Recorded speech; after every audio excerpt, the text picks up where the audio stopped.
Now, you know we've been following along on Lorraine's Irish cottage adventures, and you may remember that Shai went to Ireland in the summer to help her with renovations. He was challenged with creating some eclectic bedrooms that match the color stories in each rental. Let's see how they turned out.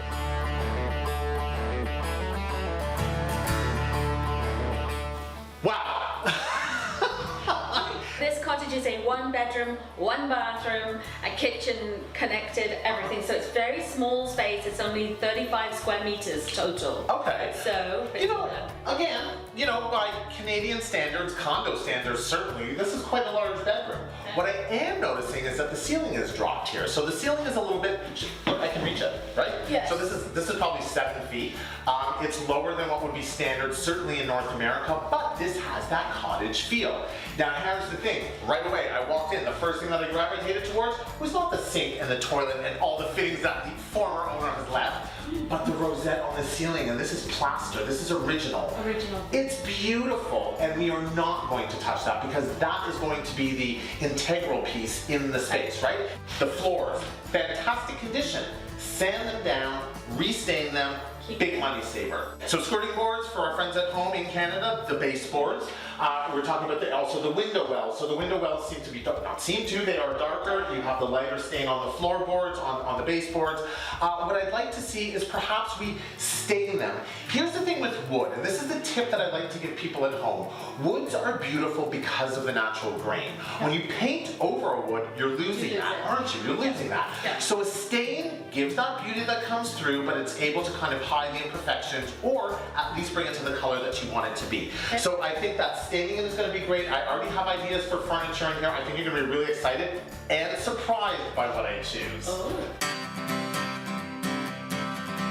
We've stayed in bed and breakfasts, Yep. and now we're in a 5-star luxury hotel. You see, they've done kind of the idea that I was suggesting. So you see how it's very monochromatic in terms of it almost has a color of choice. So here it would be the green. Yeah. So it's that green story that we're doing in one of the cottages. Yeah. And they've introduced it just in different ways, whether it's just in the tapestry, and the curtains, or the the wallpaper, certainly the carpeting. I know it's a small thing, but I really think we ought to have a sheep on the bed. Well, here's the thing though, sheep, it's such an Irish thing, isn't it? Yes. Yeah, Yes. that is it. So you're coming to a hotel in Ireland, you want that little Irish motif, there it is.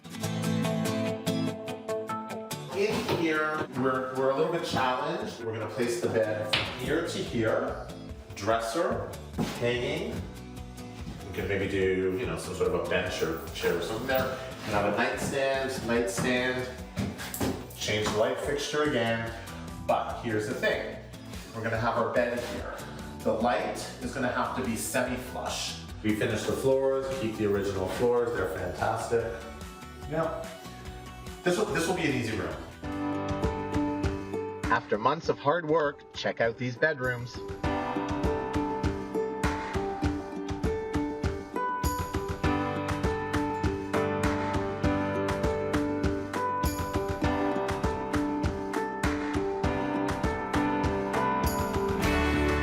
After designing the first bedroom in the Blueberry Cottage, Lorraine put her newfound design lessons to the test to create the look for the second bedroom.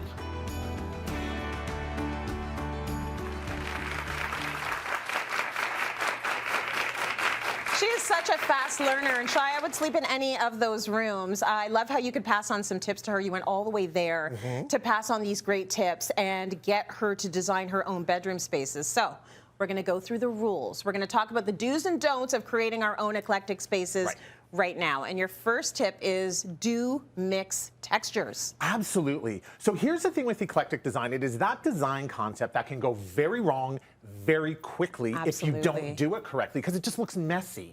So you have to have what we like to call in design world a common denominator. And guys, this is not math. I'm not expecting you to do math. It is something that draws everything together. So texture is a big one. Texture is a great common denominator and something that unifies, because you can have different styles in the room like we do here.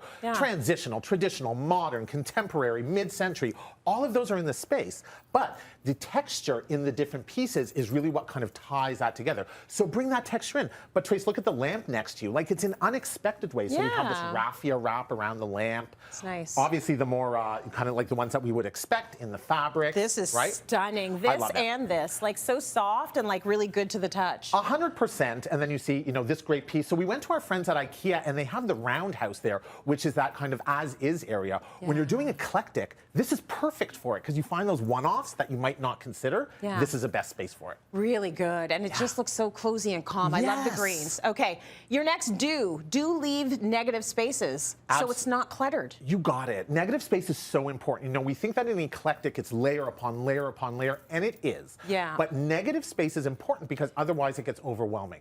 Now, negative space can be in a floor plan, but I wanted to show negative space on a wall because I think that this is where a lot of people get it wrong. So a lot of people will look at this wall and think, I need to put a piece of artwork above the bed. Right. But because we have this camelback style bed here, which is a very traditional feel, instead we've put two pieces of art to the sides. One, by the way, which has texture, one not. But what that does is create this negative space here, and it gives some breathing room. Yes. In an eclectic space, it's really important to have that breathing room. Otherwise, our eye doesn't know where to land. And it gets very busy. So interesting also, they're different sizes, they don't match, and they're hung at different levels. So all of that works. It works. And why does it work? So that's a great point that you make there. So if you look at the piece of art that you have next to you, T, it has that kind of terracotta coloring into it. So we need to balance it some way on this side. And we've done that through the accessories that we've done here. So this is, again, what we like to call in the design world cross-pollination. We are, big words, guys. Why are you being all math and sciencey today? I like it, though. Professor. All big. So you know, we wanted to be able to create that cross-pollination, and there has to be that tie-in, right? Yeah. So that's what we've done in the artwork, and then, like I say, we balanced it on the other side with the accessories. Beautifully done. Okay, do consider layout, and what do you mean by that? So layout, again, is going to be obviously in any space the most important thing, but in an eclectic space, layout is very important because you have to have, like we say, that breathing room. So if you look at the chair that you have next to you, T, that is an extremely modern-looking chair. But look at the lines in the chair and then look at the lines in the bed. So even though this is a camelback bed, very traditional, the lines in that chair almost mimic it. So it has that kind of feel to it. But the layout, why is it important layout? It needs to be far enough away from the bed that it is not a clash, but close enough so that I see that tie-in all together. Got it. Okay, it really is a science, actually. It really is.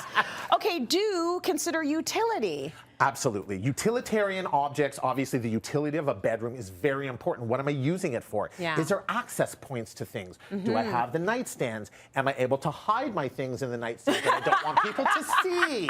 You know. Okay, so let's see if she was listening to the rules. Let's get Lorraine out here right now. Give Lorraine some love, everyone. Looking gorgeous.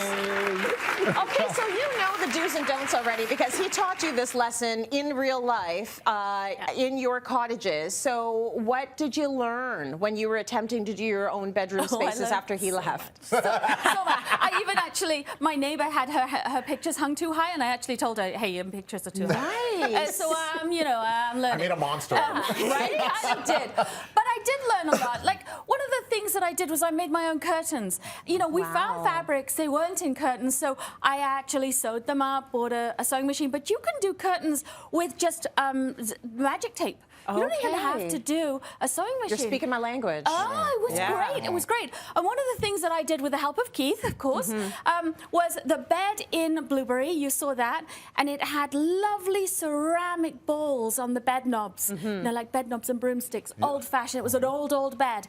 But they were cracked. So we took those off. We got finials for curtain poles. We chopped them down. Keith chopped them down. And then he made them into into the bed posts at the end, and they look lovely. Oh, and also Shai said do the ceiling shiplap stuff on the ceiling. That looks great too. See, you know the stuff, even if you don't know the terminology. You know the stuff. Very good. Yeah, I love that. The space looks absolutely incredible, Lorraine. Thank you. Congrats to you, and thank you so much to Shai for all of your pro tips.